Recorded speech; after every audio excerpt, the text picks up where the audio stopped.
Ella entró al hangar como cualquier otro cadete. Delgado, silencioso, demasiado pulido. Los demás sonrieron. Habían oído los rumores. Selección de diversidad. Nadie esperaba que durara una semana. Pero cuando el coronel mencionó una misión que salió mal en Kandahar, ella se estremeció. No porque hubiera oído hablar de ello, sino porque había estado allí volando con los Night Stalkers. Bienvenidos a las historias humanas. Antes de continuar, cuéntanos en los comentarios desde qué parte del mundo estás mirando, y si crees que historias como esta merecen ser escuchadas, pulsa el botón de suscripción. Habían estado llegando toda la mañana, cadetes con caras frescas bajando de los autobuses de transporte, algunos todavía riéndose del viaje, otros ya escaneando el aeródromo con tensa excitación. Entre las docenas de uniformes oliva y arrogantes que se movían bajo la sombra de las torres de hormigón de la escuela de vuelo, una figura se movía en silencio. Llevaba el mismo uniforme militar, las mismas botas y la misma etiqueta con el nombre cosida en el pecho. Pero algo en su presencia era diferente. No más fuerte, más silencioso. Ella no habló, no se demoró, no mostró ninguna sonrisa. Ella simplemente cruzó la puerta, con una bolsa de lona en la mano, y se dirigió a la fila de facturación sin cruzar miradas con nadie. Su nombre era Ava Stratton. Ella se había registrado como el resto de ellos. Pero mientras otros hacían bromas o tomaban fotos frente a las perchas, ella se quedó sola, sin mover apenas su peso, mientras los instructores le gritaban las tareas del dormitorio. Uno de los sargentos miró hacia arriba, se detuvo brevemente como si reconociera el nombre y luego volvió a mirar hacia abajo. Pasó un momento. No se dijo nada, la fila avanzó. La propia base aérea había visto pasar generaciones a través de sus puertas. Asfalto desgastado por 1000 botas. Letreros con lejía azul que marcaban perchas que no habían sido repintadas desde la Guerra Fría.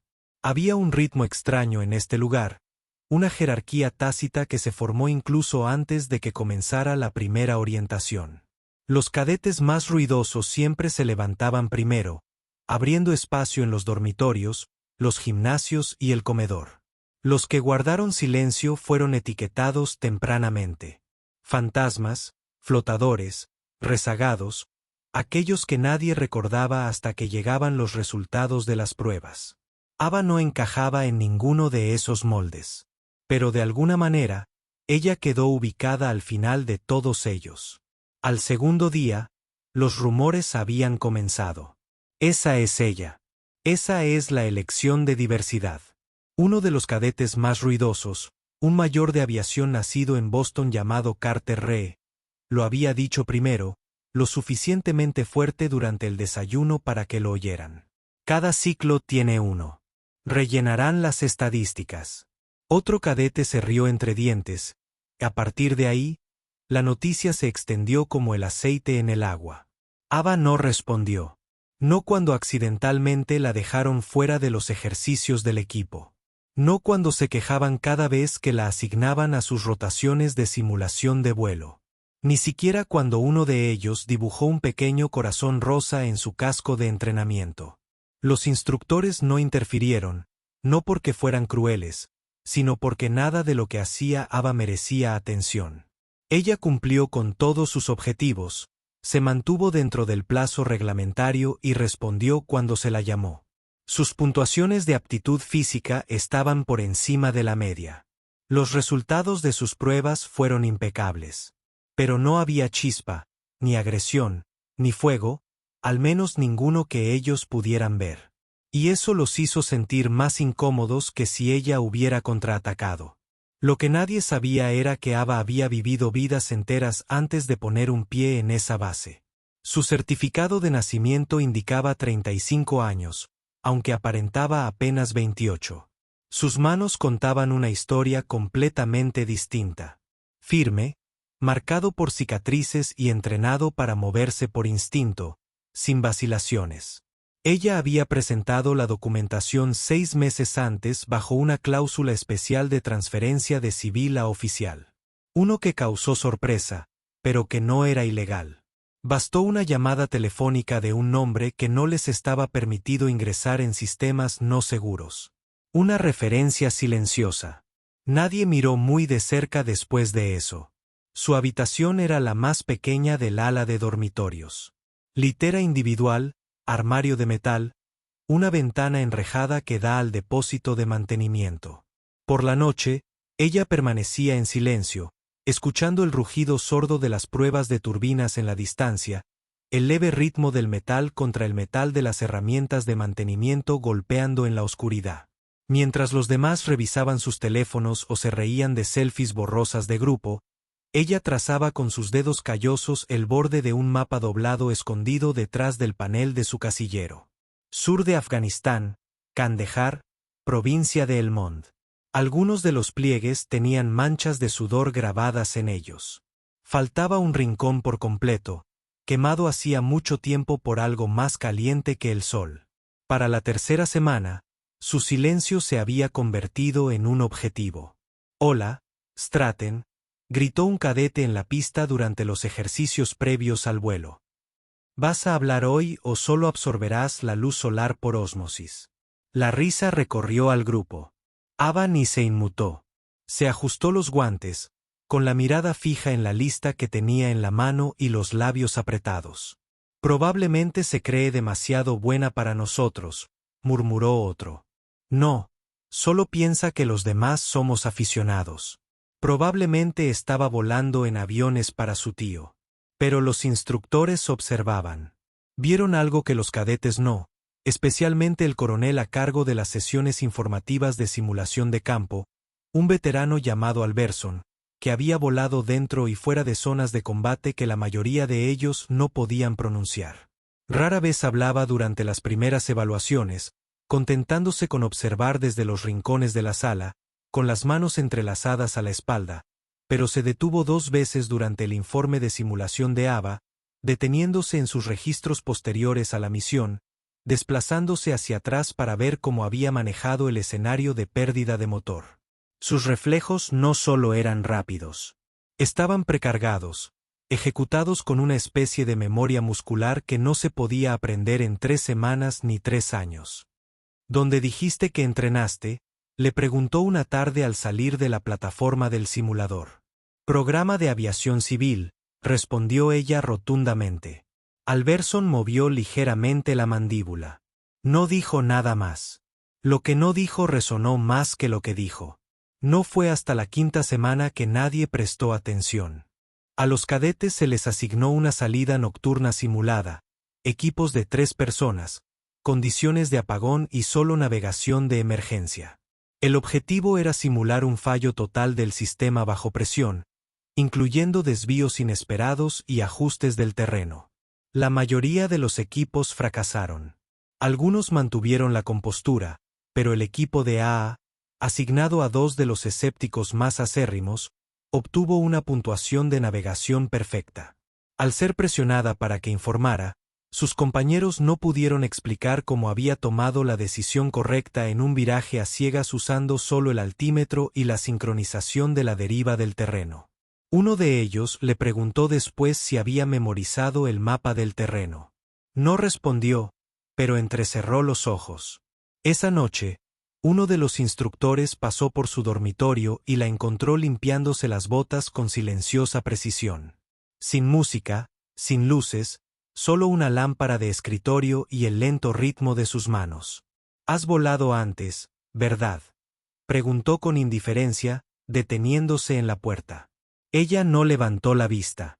«Todos aquí han volado». «No», dijo. «Así no». Ava no respondió. El silencio fue suficiente. Para la 7ª semana, el coronel convocó una reunión informativa a puerta cerrada. Solo cadetes, sin teléfonos, sin grabaciones.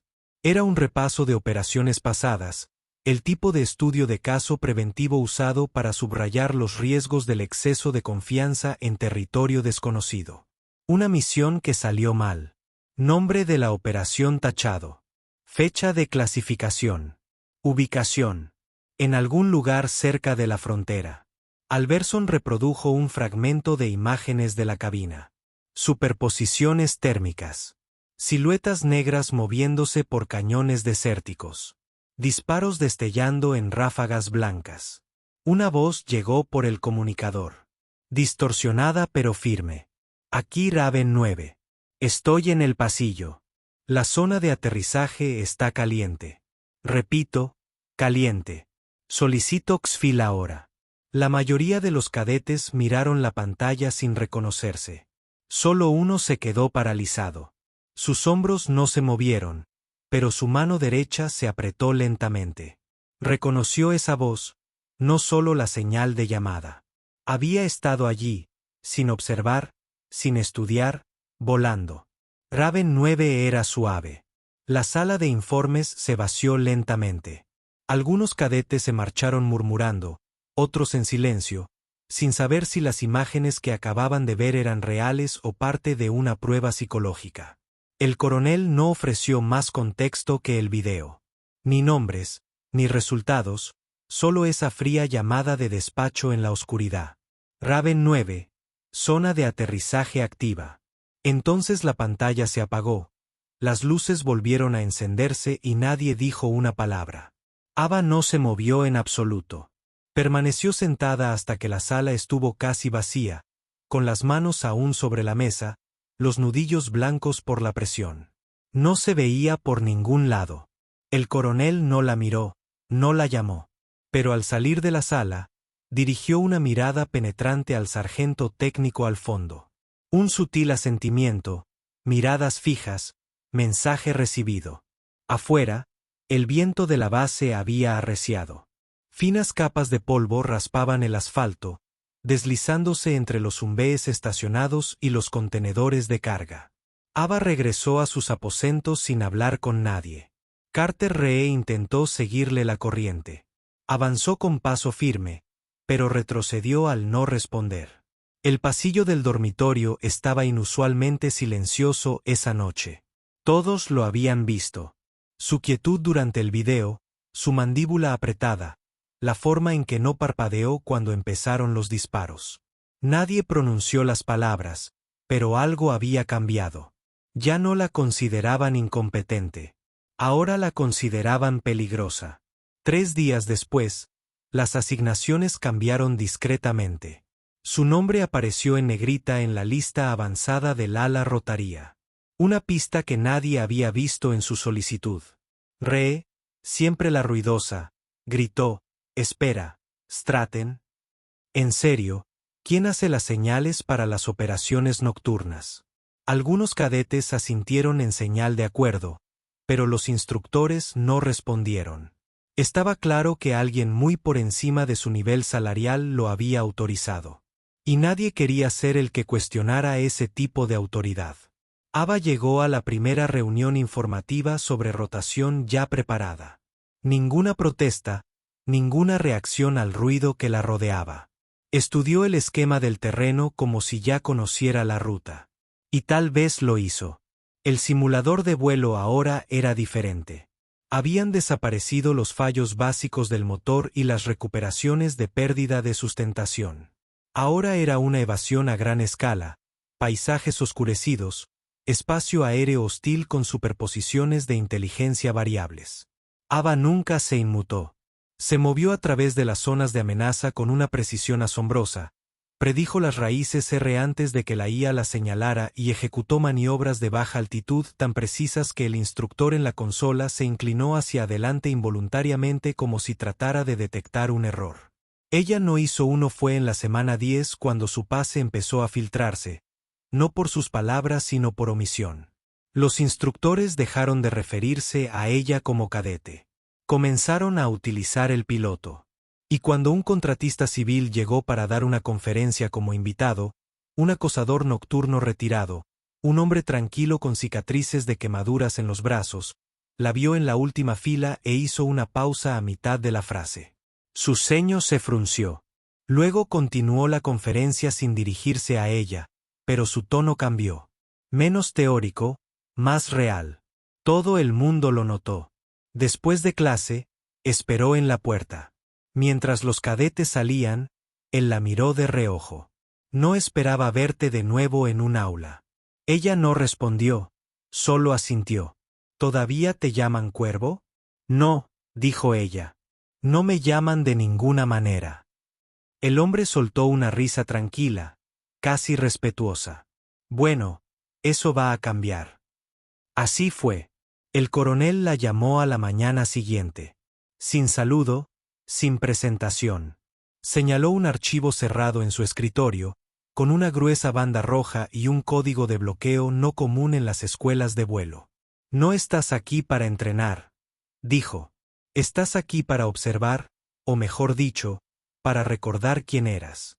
Ella permaneció de pie.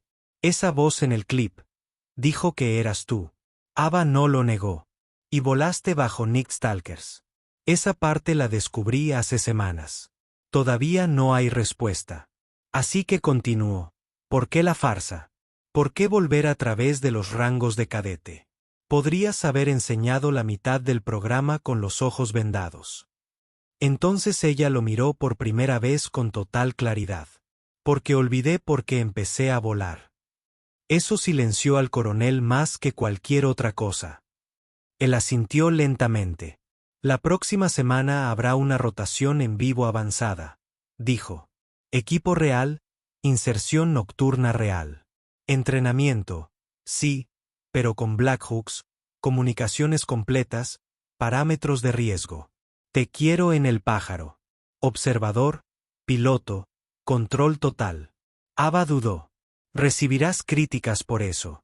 Se reclinó hacia atrás y juntó los dedos. Ya lo he hecho, pero el ejército no está para desperdiciar pilotos que han aterrizado bajo fuego 6 veces en una noche. Ella se quedó mirando la pared detrás de él por un momento. Una de las fotografías de la misión del marco. Siluetas negras contra un horizonte en llamas, luego asintió una vez. Las botas de la teniente Calder crujieron suavemente sobre el asfalto cubierto de nieve mientras se dirigía al borde del hangar abierto. La tormenta estaba amainando por primera vez en 12 horas, lo suficiente para revelar los contornos abollados de una maquinaria silenciosa sepultada bajo la escarcha. Su aliento se nubló por el frío, pero ella no disminuyó la velocidad.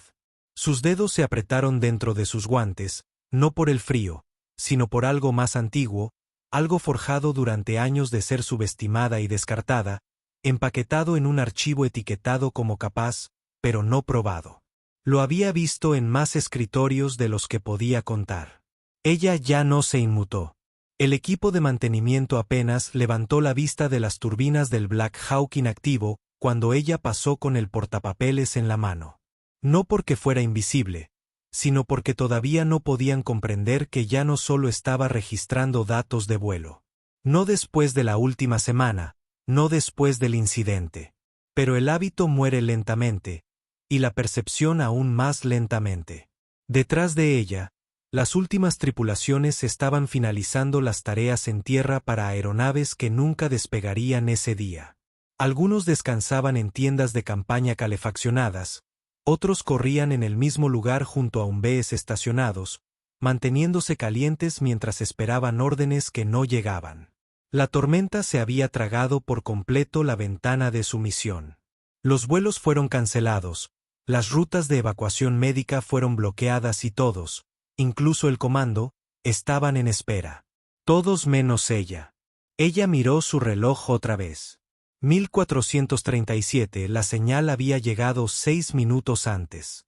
Una ráfaga cifrada de una patrulla derribada. 3 UMBs atrapados en un puente de hielo al oeste de Foster Tree. Las estimaciones iniciales indicaban que sería intransitable para el rescate aéreo o terrestre al menos hasta el amanecer. 12 horas demasiado tarde. Y ahora los informes estaban cambiando. Signos de congelación, hemorragia interna. Un soldado inconsciente. Había un estrecho espacio entre los chubascos. 10 minutos máximo. Si alguien se elevase por el aire en los próximos 5 años. Tocó la pantalla de la tableta y apareció la transmisión en vivo desde la torre eólica.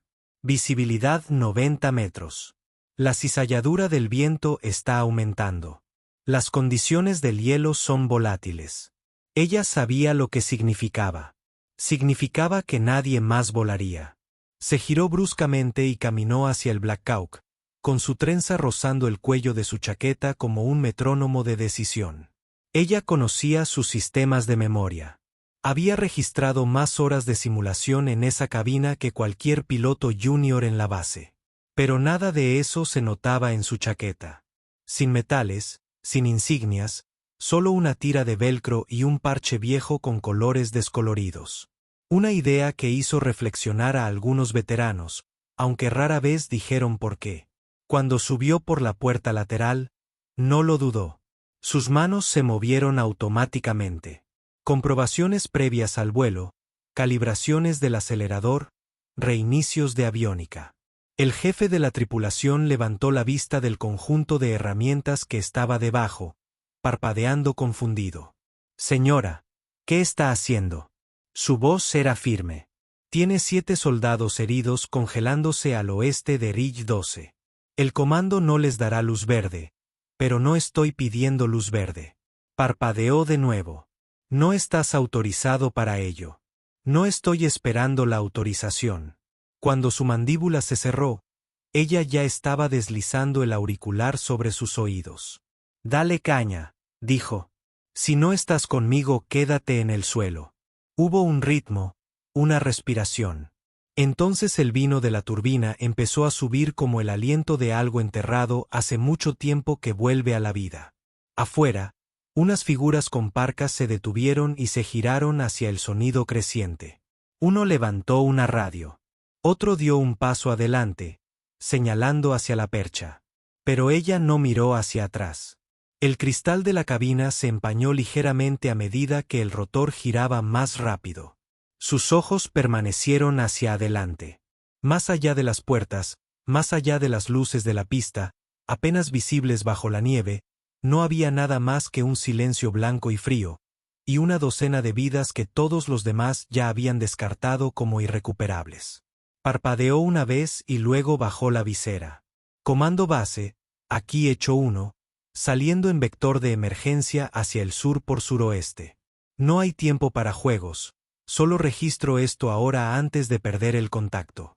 Se escuchó estática en el otro extremo, luego una respuesta entrecortada. «Hecho 1, no tenemos pedidos registrados. No proceda». Ella no respondió. Cuando las luces del hangar comenzaron a parpadear en rojo, el Black Hawk ya estaba despegando. La nieve que explota hacia afuera aplasta las tiendas y esparce papeles. El viento aullaba como si la tormenta la hubiera estado esperando todo el tiempo. Y dentro de la cabina, las manos de Calder estaban firmes sobre los controles. Ella no sonrió. Ella no respiraba tranquila. Ella simplemente voló directo hacia lo gris. No como un sustituto, no como un respaldo, sino como la única que nunca dejó de prepararse para este momento, incluso cuando nadie más creía que alguna vez lo aprovecharía. La nieve golpeaba las ventanas de la cabina como un puño caído del cielo. La visibilidad se redujo a casi cero. El panel de instrumentos del Black Hawk parpadeó. Uno de los sensores externos se congeló y la advertencia de proximidad del terreno gritó en los auriculares, pero sus manos no temblaron. Meera agarró el cíclico suavemente, como si fuera una extensión de su cuerpo. Su pulgar presionó el regulador, ajustando el paso contra el fuerte viento en contra. Afuera, los rotores excavaron túneles en la tormenta. La ventisca se había tragado el agujero de los picos. Nadie más habló. En la parte de atrás, el equipo médico trabajaba en un caos amortiguado. Manos ensangrentadas, estabilizando a un hombre con una pierna aplastada y a otro que apenas respira por hipotermia. El ruido de las correas de la camilla resonó una vez, luego el silencio, interrumpido solo por el aullido del motor del Black Hawk contra la tormenta. Meera exhaló. «No temas al cálculo». Ella había volado este modelo antes, pero nunca así. Nunca no autorizado. Nunca solo. El copiloto todavía estaba inconsciente debido a la turbulencia anterior. El capitán se ha ido. Ella no habló de él. La base dejó de responder hace 6 minutos. O bien la tormenta cortó las comunicaciones o el comando aún no sabía que había despegado. Pero tenía que hacer una llamada. A través de una rendija entre las nubes. Lo vio. Cresta más adelante. No hay tiempo para escalar. Ella giró bruscamente hacia la izquierda. Las palas del rotor chirriaron, cortando el viento como una espada a través de la seda. La alarma de altitud volvió a sonar. Meera lo ignoró. Sus ojos estaban fijos en la topografía grabada en su memoria. Ella volaba no solo por vista sino por instinto. En la cabina trasera, un joven técnico de rescate se aferraba a una barandilla y miraba hacia adelante. Su casco no estaba abrochado. Sus ojos se abrieron de par en par. Ella no debería estar volando, le susurró a nadie. Ella es solo la técnica de datos de vuelo. Meera lo oyó. Los auriculares seguían activos. Ella no respondió. Ella simplemente puso el colectivo en bandera, bajó el morro 3 grados y pasó por un espacio entre dos dientes de montaña tan estrechos que incluso los pilotos experimentados habrían dudado. Lo lograron.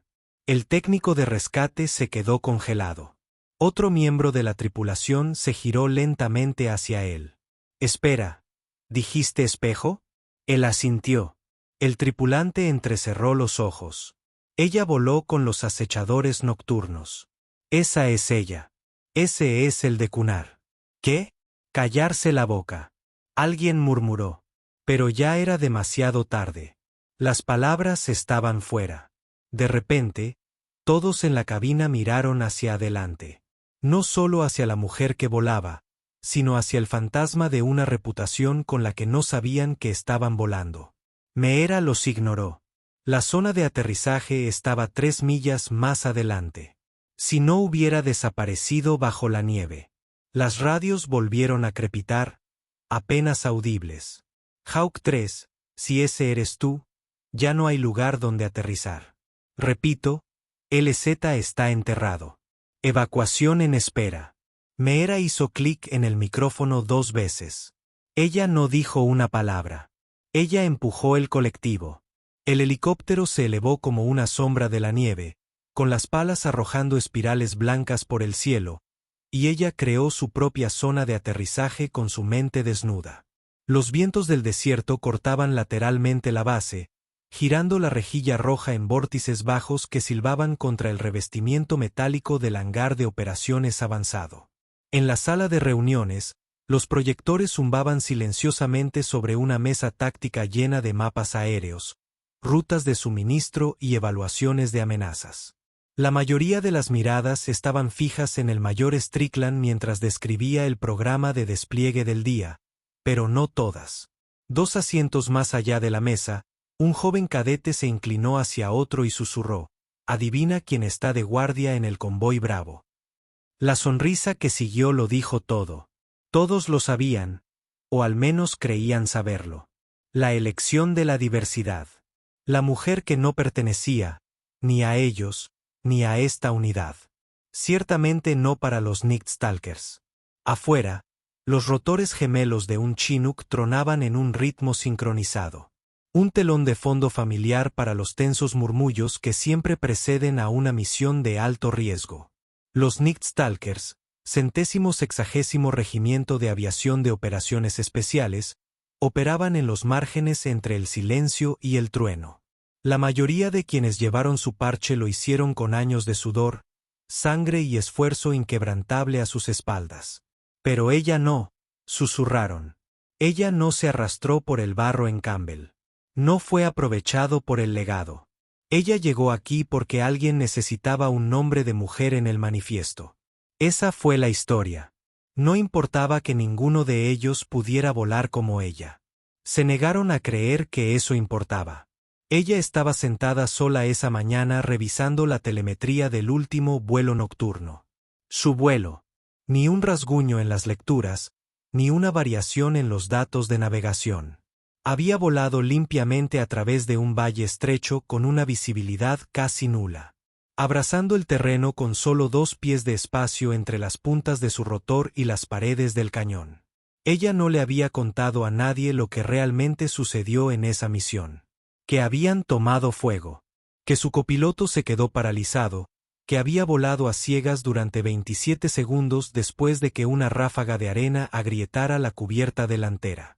Porque si se lo hubiera dicho no habría cambiado nada. A las 7 horas sonó la alerta, no un simulacro. Un convoy que salía del puesto de control Whisky Tango fue atacado. Un artefacto explosivo improvisado seguido de disparos coordinados de armas pequeñas. En la radio se escuchó a un sobreviviente, débil pero respirando. 3 minutos después, la torre base confirmó. El apoyo aéreo quedó suspendido. Todas las aves disponibles ya estaban comprometidas o bajo mantenimiento. Todos excepto uno. La voz de Aaron Strickland resonó por el pasillo como un gatillo. Tenemos un hilo, un piloto que ha realizado pases nocturnos recientes sobre el terreno en ese sector, pero no lo forzaré. Él no dijo su nombre. No lo necesitaba. La habitación quedó en silencio y todas las miradas se dirigieron hacia ella. Ella se puso de pie lentamente, con el rostro indescifrable, ajustándose ya los guantes. «Dame las coordenadas», dijo. Y así, sin más, la habitación se quebró. Se alzaron voces de protesta. En su mayoría son los mismos que nunca la miraron a los ojos. «¿No la acogerás?», un teniente espetó. «Esto no es una carrera de entrenamiento. Esta es una zona caliente». Pero Strickland simplemente la miró fijamente. «¿Estás seguro?». Ella asintió una vez. Afuera, el jefe de tripulación ya estaba preparando el avión, una variante negra del MH-60 DAP, apodada cariñosamente Havik. No estaba destinado a la evacuación médica. Fue construido para la inserción, el sigilo, la violencia, pero tenía velocidad, espacio libre de altitud y potencia de fuego si era necesario. A medida que se acercaba al helipuerto, el aire vibraba con calor y viento. Sus botas crujieron sobre la arena rota y la nieve cubierta de aceite. Las consecuencias de una caída repentina de la temperatura en la región durante la noche. El oficial de cubierta de vuelo se inclinó hacia ella. «No tienes que demostrar nada», murmuró en voz baja. Ella no respondió. Simplemente se ajustó la correa del casco debajo de la barbilla y entró en la cabina. El mundo se redujo a listas de verificación de vuelo y proporciones de combustible, superposiciones de terreno y vectores de viento. Mientras los rotores se elevaban, sus dedos bailaban sobre la consola como un pianista de concierto tocando una sonata familiar. Suave, controlado, absoluto. Ella no volaba como los demás. Ella voló a través de la máquina como si su propio corazón latiera con el sistema hidráulico. Cuando atravesó el perímetro exterior de la base, el tono de sus auriculares cambió. «Nick Stalker real, tenlo en cuenta. Su corredor aéreo ya no es seguro. Nueva información acaba de señalar posibles hostiles reagruparse cerca de la cuadrícula Sierra 94. Ella verificó las coordenadas. Eso estuvo cerca. Si estuviera demasiado cerca, no habría respaldo. Aún así, ella siguió adelante, abrazando el terreno nuevamente, con su pájaro cabalgando sobre los pliegues de la tierra como una sombra. El polvo se desprendió de sus rotores de cola. A los 20 clics, captó la primera baliza de socorro, luego otra. Descendió a baja altura, cortando por debajo del alcance del radar, usando la línea de la cresta como una ola para surfear silenciosamente hacia la baliza. Lo que encontró no fue un solo vehículo derribado. Eran las 3. 2 ya ardían. El tercero quedó volcado hacia un lado y las llamas lamieron la nieve que había debajo. A su lado, un movimiento, luego otro. Ella no lo dudó. Cayó rápidamente, arrastrando nieve y escombros hasta formar un ciclón blanco mientras sus patines tocaban la tierra. En 10 segundos, su puerta lateral estaba abierta. La tripulación sale en masa, con las armas en alto. Sus auriculares crepitaron. «Están vivos. 2 críticos, 1 caminando». Luego otra voz. «Tenemos movimiento en la cresta. 8 posibles insurgentes». El instinto tomó el control. Ella no se inmutó. Simplemente activé los sistemas de contramedidas y oriento el pájaro para proteger a los heridos. Luego agarró el acelerador trasero y giró la cola para darle línea de visión a su artillero. Los disparos resonaron en las paredes del cañón, pero ella se mantuvo firme. 3 minutos después, estaban nuevamente en el aire. 6 almas a bordo, 3 de ellas apenas respirando, 2 inconscientes y un jefe de tripulación gritando para estabilizar una arteria femoral sangrante. En la torre de la base, Strickland se quedó congelado mientras la señal regresaba al radar. La voz en las comunicaciones era tranquila, controlada y familiar. Nixtalker 1 regresa. Paquete asegurado. Esa noche nadie susurró. Ellos simplemente se quedaron mirando. Y uno a uno, comenzaron a comprender lo que su registro de vuelo nunca podría mostrar. Ese coraje no siempre era ruidoso, y la maestría no necesitaba aplausos. Las luces del hangar zumbaban en lo alto y las líneas fluorescentes parpadeaban débilmente contra las altas vigas de hormigón mientras el Black Hawk volvía a posarse sobre la plataforma. Vapor saliendo de su fuselaje y rastros fantasmales donde la nieve fría se encuentra con el metal caliente. El personal de tierra se abalanzó sobre el avión antes de que los rotores se detuvieran por completo. Chalecos amarillos entrando y saliendo de la nieve derretida. Botas levantando aguanieve y grava. El estridente sonido de las calmas recortadas rebotando en la noche como insectos en una lata. Pero dentro de la cabina, ella no se movió. Sus dedos descansaban suavemente sobre el acelerador, sin agarrarlo, sin soltarlo, simplemente allí, quietos, respirando. Los reflectores iluminaban su rostro desde un costado, había vetas de sangre en su traje de vuelo que no eran suyas, sus mejillas quemadas por el viento brillaban débilmente por la caída a alta velocidad a través del aire de la montaña. Su trenza se había soltado durante el descenso final. Unos cuantos mechones dorados se congelaron en su frente. Nadie la miraba. Aún no. Estaban demasiado ocupados sacando a los supervivientes. 2 en camillas, uno caminando con las piernas destrozadas y con el brazo colgando sobre el jefe de tripulación.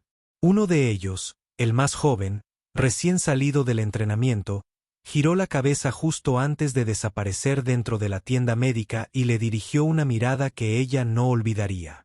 No gratitud, reconocimiento. El tipo de regalo que solo se le da a alguien que ha esperado a que la muerte se acabe durante 1 hora más y nunca ha pedido aplausos. El mayor Strickland se encontraba a 30 pasos de la plataforma, con los brazos cruzados y sin decir una palabra. No lo necesitaba. Todos los demás lo hicieron por él. Los mismos oficiales que habían susurrado, los mismos cadetes que habían reído. Algunos ahora miraron hacia otro lado. Otros mantuvieron la mirada demasiado tiempo. Pasó junto a ellos como si no hubiera visto nada, como si no tuviera nada más que decir, como si la misión hubiera sido solo otra entrada en el libro de registro. Excepto que no lo fue. Dejó caer su casco en el estante junto a la entrada del hangar y caminó directamente hacia la bahía de operaciones, todavía con todo el equipo puesto y la nieve derritiéndose en riachuelos por sus hombros. La revisión posterior a la acción ya la estaba esperando. Una pantalla en blanco y una silla vacía. Uno a uno entró el mando superior y luego alguien más. La puerta hizo clic detrás de ella. Capitán Herrera, uno de los originales de Nixtalker. 32 misiones, 3 heridas. Todavía caminaba como si la cabina del helicóptero fuera una extensión de su columna vertebral. No se sentó. Simplemente permaneció de pie con los brazos cruzados y los ojos entrecerrados. «Rompiste el protocolo», dijo. Realizado en reconocimiento incompleto, desviado de una red de inserción secundaria, realizó 3 desviaciones de maniobra de la ruta nocturna aprobada. Ella no respondió. Herrera se acercó más. «Y cada uno de los hombres que rescataste sigue vivo». Silencio. Él dejó eso así. Luego volé con Daniels en 2004. ¿Sabes lo que me dijo entonces? Dijo, no se mide a un piloto por sus horas de vuelo. Se mide por lo que hace cuando se apaga la radio y no viene nadie. Se inclinó y ahora habló en voz baja. Volaste como si supieras que no vendría nadie, y regresaste de todos modos. Ella lo miró. Sin orgullo, sin desafío, solo una tranquila resolución. Él asintió una vez y luego se giró para irse. Pero a mitad de camino hacia la puerta, se detuvo. Hay algo que deberías ver. No se suponía que estuvieran allí. No a esa hora. No en formación, no sin órdenes. Pero lo eran. 12 hombres y mujeres de varias divisiones del 160. Todos en marcha, alineados a lo largo del borde del asfalto donde la nieve había comenzado a caer nuevamente en copos suaves y desafiantes. Nadie habló. Nadie se movió. Estaban esperando. Y cuando salió del edificio de operaciones, todavía aturdida por las palabras de Herrera, todavía preguntándose si algo de eso había sucedido realmente, hicieron algo que nunca antes habían hecho por ella. Se quedaron firmes, en silencio, sin pestañear, no por rango ni por política, sino porque algo había cambiado en el aire invisible entre quien ellos creían que era y quien acababa de demostrar ser. Ella pasó lentamente junto a ellos, y solo cuando llegó al final de la fila se dio cuenta de que algo había cambiado en su traje de vuelo. Le habían cosido un parche justo debajo del hombro izquierdo, recién bordado, no es lo habitual. Una luna creciente acunando un halcón en pleno vuelo. Su nombre en clave, Ghost Flight, ahora bordado en plata encima. Ella miró hacia el otro extremo de la pista. El pájaro que había volado aún permanecía en silueta, con el vapor elevándose en volutas de los motores y los últimos restos de nieve derritiéndose en círculos perfectos alrededor de los patines. Un símbolo ahora, no de protocolo, no de cadena de mando, sino de algo mucho más raro en las Fuerzas Armadas. El respeto se gana en silencio. Al día siguiente, la historia se fue extendiendo por la cadena. No a través de comunicados de prensa ni citaciones, sino a través de los pilotos, de las tripulaciones de vuelo, de los relatos susurrados, de los hangares y de los comedores nocturnos. No fue oficial, pero fue real. Lo pusieron todo a tierra, diría alguien. Y ella todavía volaba. Ella voló sola y regresó con 14. Y siempre esa línea final, voló con los acechadores nocturnos. Y eso era todo lo que alguien necesitaba saber. La nieve siguió cayendo mucho después de que las luces de la pista se apagaran. Fino polvo cristalino que se desplazaba lateralmente a través del resplandor del sodio y se depositaba sobre todo lo que la tormenta había perdonado. Una fina y brillante capa sobre huellas de neumáticos, surcos, huellas de botas y cintas dispersas de líquido hidráulico que sangraban de los rotores maltratados. Podía saborearlo cuando respiraba frío en su lengua, como los votos tácitos de las personas que trabajaban en esa línea de vuelo. Seguimos moviéndonos sin importar cuánto el clima intente congelarnos en el lugar. Durante una semana entera, la base vivió dentro de ese voto. La cubierta del motor permaneció abierta todo el tiempo. El café se mantuvo caliente, pero nunca lo suficientemente dulce. Y cada turno cambiaba bajo luces ámbar que indicaban que el mantenimiento estaba en funcionamiento. Al principio intentó volver a integrarse a la rutina. Le devolvió al contramaestre el casco de operaciones nocturnas que le había prestado, se colocó de nuevo la insignia de bajo rango en el cuello y volvió a colocarse al hombro el portapapeles que había dejado caer cuando recibió la llamada de emergencia por el comunicador. Pero la rutina se negó a aceptarla. Por donde ella caminaba, las conversaciones se curvaban a su alrededor como el agua del río alrededor de una piedra. Cadete se quedó quieto a mitad de la frase. Los jefes de tripulación levantaron la mitad de sus manos para saludar. Pero lo pensaron mejor cuando recordaron que todavía no estaba en la lista publicada. El Black Hawk que había volado, tal 381, fue llevado a un hangar lateral para su inspección. Pero cada vez que los mecánicos abrían la nariz, no encontraban nada malo. Como si el propio avión comprendiera que ya había pagado el precio de la entrada. Para el segundo día, el comandante Roux solicitó un informe oral completo. 15 bronces en una bahía de conferencias construida para 10. Los rangos se extendieron desde capitán a brigadier. Querían tiempos, rumbos, valores de torque, números de cizalladura del viento, cualquier cosa que pudiera explicar por qué un helicóptero de clase No-M, capaz de realizar misiones, 40 minutos antes había atravesado una zona de avalanchas y regresado a casa sin siquiera un remache del tubo de cola cortado. Ella les dio todo excepto la respuesta que necesitaban. ¿Por qué había arriesgado su vida cuando la orden en el tablero todavía decía, «Retírate»?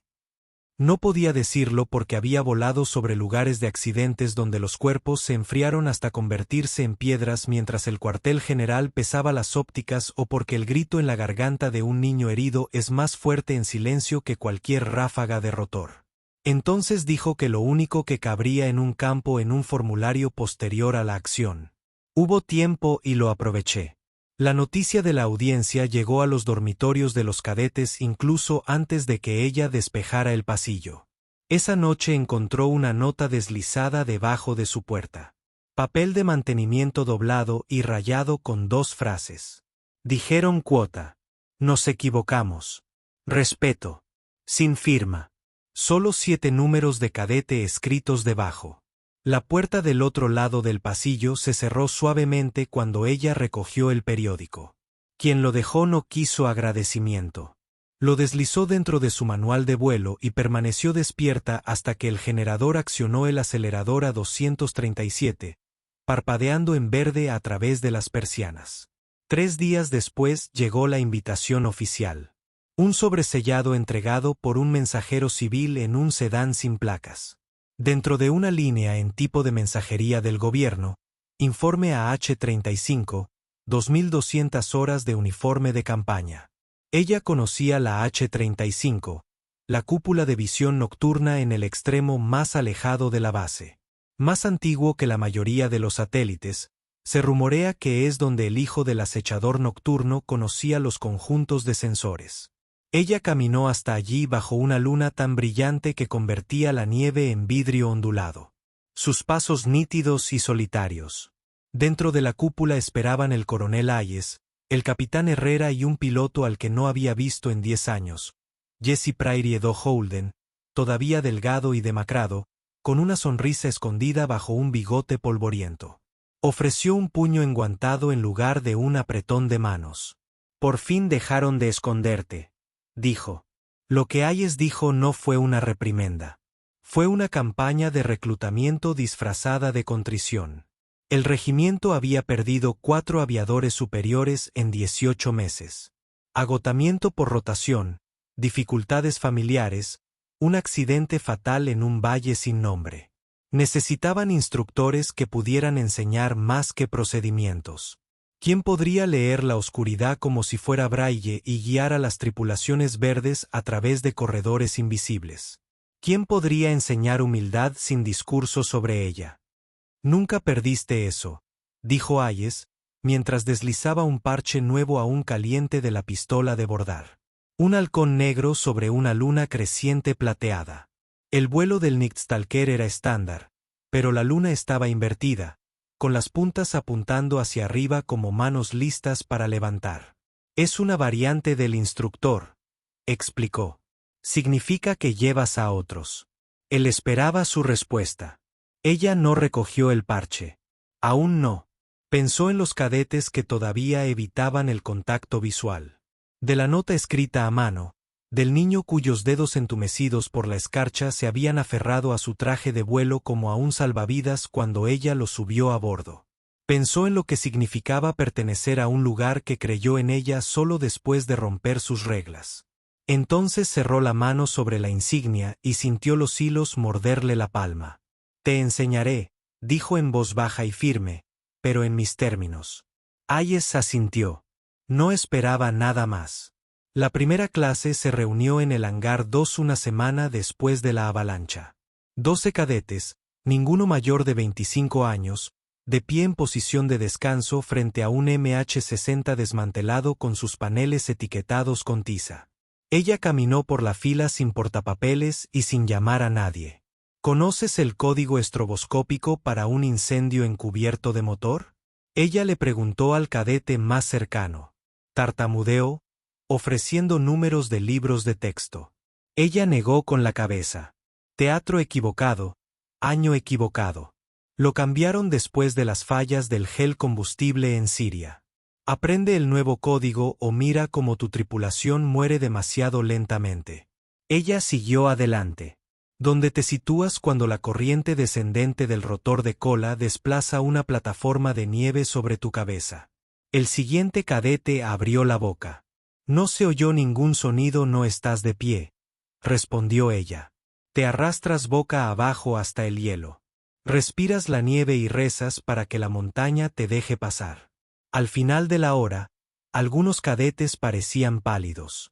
Otros se encendieron con algo más feroz que el orgullo.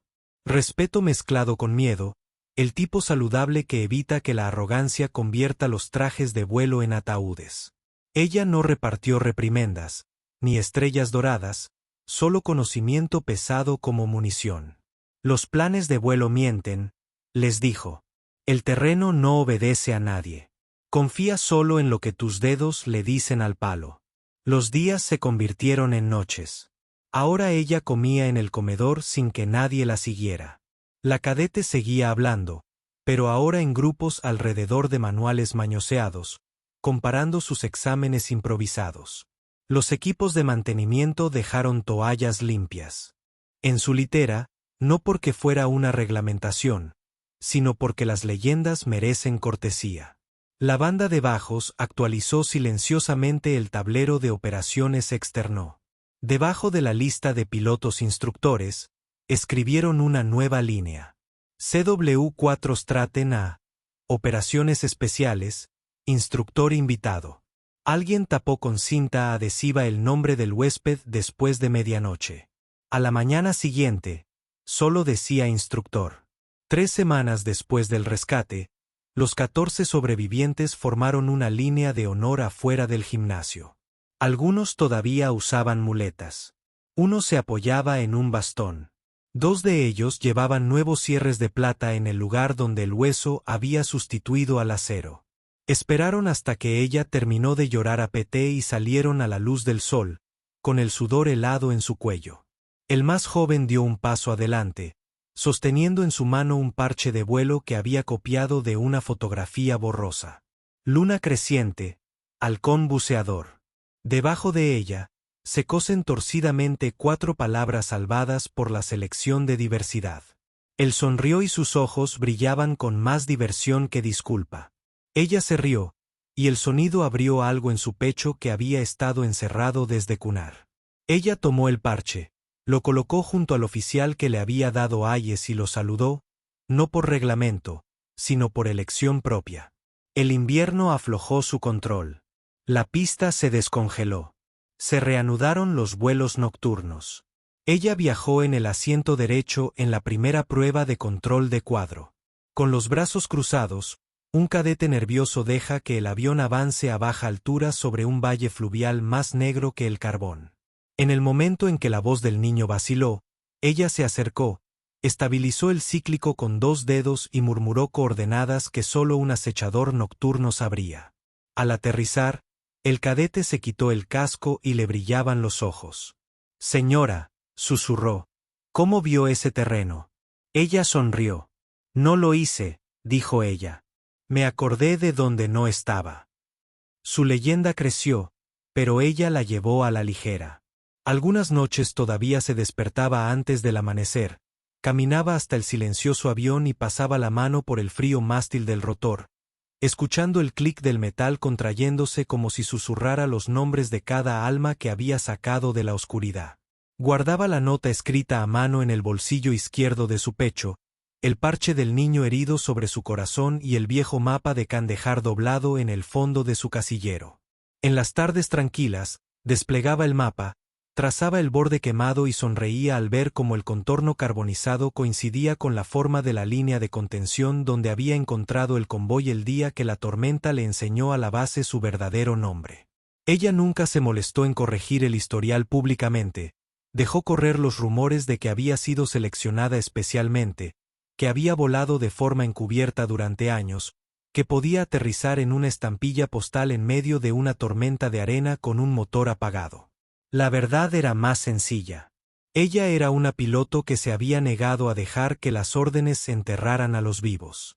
Y esa decisión una vez le costó una carrera. Ahora había rehecho uno. En el aniversario del rescate, el coronel Hayes le regaló un marco de caja de sombra.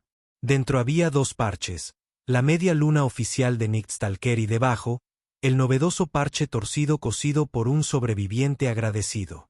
Debajo de ambos, una placa de bronce decía: a veces el cielo espera permiso. A veces la espera a ella. Ella lo aceptó sin decir palabra, pero más tarde esa noche lo colgó en la sala de preparación de cadetes, donde cada nueva clase tendría que leerlo antes de su primera simulación. Ella todavía conservaba la insignia de rango bajo en su cuello. Que los cadetes piensen que aún no se ha ganado el oro. Tal vez la humildad fue una mejor maestra que la adoración a los héroes. Tal vez el cielo pertenecía a quienes volaban por las razones correctas, no las cintas brillantes. La gente le preguntaba por qué nunca había solicitado un ascenso. Ella se encogía de hombros y decía: Rank nunca mantuvo un pájaro en el aire. Un anochecer de primavera, un cabo cruzó corriendo la plataforma. Su aliento era visible en el aire fresco. Señora, torres en línea. El relé médico de Delta Outpost se quedó sin energía y se solicitó una extracción en caliente antes del congelamiento de medianoche. Ella miró el horizonte, el oro pálido desvaneciéndose en cobalto, y sintió que el viejo zumbido despertaba en sus huesos. Ella le arrojó el portapapeles. Preparar el caos. Estaré allí en 5. Corrió. Caminaba tranquila, con la trenza moviéndose y las botas haciendo chispas en la grava del asfalto. En algún lugar detrás de ella, un aprendiz susurró: nunca se cansa. Su instructor meneó la cabeza. La noche no cansa, dijo. Simplemente cambia los pilotos. Y cuando las turbinas de los Blackhawks comenzaron a aullar cada vez más, ella sonrió para sí misma. Una cosa pequeña y silenciosa. Porque la tormenta le había enseñado la lección más simple de todas. El cielo no es un techo. Es una prueba. Y algunas pruebas las calificas tú mismo. Si esta historia encontró pulso en ti, cuéntanos qué parte llevarás adelante. Deja un saludo o una palabra a continuación. Compártelo con un amigo que todavía cree que el coraje es más silencioso que los aplausos. Y suscríbete para el próximo vuelo. Estaremos aquí esperando que la radio crepite y el cielo se abra de nuevo. Los héroes no siempre están bajo los focos. A veces se agazapan en la cabina luchando contra tormentas que nadie más quiere afrontar. Si este viaje despertó algo en ti, compártelo con ese amigo que cree que el coraje silencioso todavía cambia el mundo. Y cuéntanos a continuación cuándo fue el momento en que te diste cuenta de que ella no era solo una elección de diversidad, sino la piloto que todos necesitaban. Tu respuesta mantiene vivas estas historias humanas. Hasta el próximo vuelo, mantente valiente.